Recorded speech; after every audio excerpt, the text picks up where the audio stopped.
Donald Kargil. ఇతను Scotland నిబంధన ప్రజలైన ప్రెస్బిటేరియన్లు, స్కాట్లాండ్లో గల క్రైస్తవులలో ప్రత్యేక శాఖకు చెందిన ప్రెస్బిటేరియనిజం అను విశ్వాసమును కాపాడువారు. వారు తొలిసారిగా చేసుకొనిన నిబంధనలు వ్రాతపూర్వకమైన పత్రములు. అవి వారిని వారి నమ్మకములకు కట్టుబడియుండునట్లు చేసి ప్రొటెస్టెంట్ క్రైస్తవ శాఖ యొక్క ప్రెస్బిటేరియన్ విధానమును బలపరచుచు ఆ పత్రములపై క్రీస్తు శకం 1557లోను 1581లోను స్కాట్లాండ్ నిబంధన పరులచే సంతకములు చేయబడినవి. మొదటి చార్లెస్ క్రీస్తు శకం 1625లో ఇంగ్లాండు, స్కాట్లాండు, ఐర్లాండ్లకు రాజైనప్పుడు స్కాట్లాండ్లో ఆంగ్లికన్ సంఘమును అధికారపూర్వకముగా ప్రవేశపెట్టవలెనని ప్రయత్నించెను. క్రీస్తు శకం 1581లో చేయబడిన నిబంధన 1638లో పునరుజ్జీవింప చేయబడెను. ఆ నిబంధనపై సంతకము చేసిన వారు స్కాట్లాండ్లో ప్రెస్బిటేరియనిజంను జాతీయ మతముగా చేయు నిబంధనను చేర్చిరి. తరువాత 22 సంవత్సరములలో ఇంగ్లాండును పరిపాలించిన రాజులలో అనేక మార్పులు వచ్చినవి. క్రీస్తు శకం 1660లో రెండవ చార్లెస్ రాజు సింహాసనమును తిరిగి అధిష్ఠించెను. అతడు స్కాట్లాండ్లో ప్రెస్బిటేరియనిజం న్యాయ సమ్మతము కాదని దానిని త్రోసిపుచ్చి బిషప్ల పాలనను మరియొకసారి ప్రవేశపెట్టి స్కాట్లాండ్ సంఘమునకు తానే అధిపతినని ప్రకటించుకొనెను. అయితే ఏ మనుష్యుడు క్రీస్తు సంఘమునకు అధిపతిగా ఉండరాదని, క్రీస్తే తన సంఘమునకు నాయకుడని నిబంధన పరులు ప్రకటించి రెండవ చార్లెస్ను తిరస్కరించి క్రీస్తు శకం 1660 నుండి 1688 మధ్య కాలంలో వారు 3 సార్లు తిరుగుబాటు చేసిరి. అయితే బలీయమైన ఆంగ్ల సైన్యములు వారిని ప్రతిసారి దారుణముగా ఓడించినవి. ఆ సంవత్సరములలో నిబంధన బోధకులు మరియు సామాన్య ప్రజలలో అనేకులు క్రూరముగా వేటాడబడి చంపబడిరి. సంఘమునకు నాయకుడు రాజా లేక యేసుక్రీస్తా అను ప్రశ్న స్కాట్లాండ్ అంతటా వ్యాపించి అది ప్రజలలో గొప్ప కలవరము సృష్టించినది.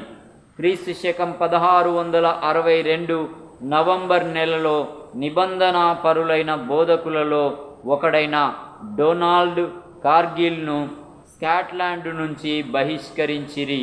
కానీ కొద్ది కాలము మాత్రమే అతడు వెలుపట ఉండి మరలా తిరిగి వచ్చి మిగిలిన కాలమంతయు ఆంగ్ల సైన్యముల కంటబడకుండా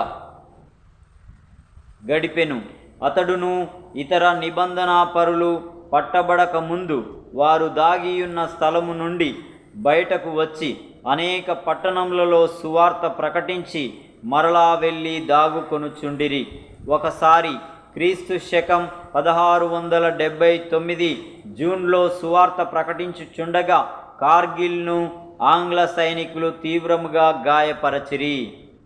మరి ఒకసారి క్రీస్తు శకం 1680 జూలైలో కార్గిల్ మరలా హింసింపబడగా అతడు చంపబడినాడని తలంచి అతని అనుచరులు అతనిని విడిచి వెళ్ళిరి. 2 సార్లు తప్పించుకొని అతడింకను ఎక్కువగా బోధించెను. డొనాల్డ్ కార్గిల్ను బ్రతికియుండగానైనను లేక చంపి అయినను పట్టి ఇచ్చిన వారికి గొప్ప బహుమానమీయబడునని క్రీస్తు శకం 1680 నవంబర్ 22 ప్రకటింపబడెను. మిగిలిన నిబంధన అనుచరుల సలహాపై కార్గిల్ స్కాట్లాండును వదిలి ఐర్లాండు శరణుజొచ్చెను. తర్వాత 1681 ఏప్రిల్లో అతడు గతంలో తాను ఉపదేశించిన నిబంధన ప్రజలను ధైర్యపరచుటకును వారికి బోధించుటకును స్కాట్లాండ్కు తిరిగి వచ్చెను.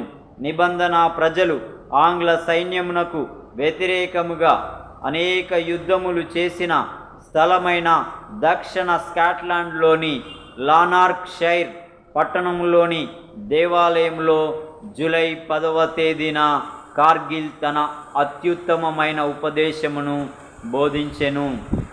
మరుసటి ఉదయము అతడింకను నిద్రించుచుండగా అతడు నివాసమున్న ఇంటిని పగులగొట్టి అతనిని బంధించి పశ్చిమ స్కాట్లాండ్లో క్లైడ్ నది ఒడ్డున గల గ్లాస్గో పట్టణమునకు కార్గిల్ను తీసుకొని పోయిరి. యేసుక్రీస్తే తన సంఘమునకు నిజమైన అధిపతి అని నమ్మి ప్రకటించుచున్నందుకు అతనికిని అనేక మంది నిబంధన ప్రజలకును తీర్పు తీర్చి మరణ శిక్ష విధించిరి. క్రీస్తు శకం 1681 జూలై 27న వారందరూ శిరచ్ఛేదనము చేయబడిరి.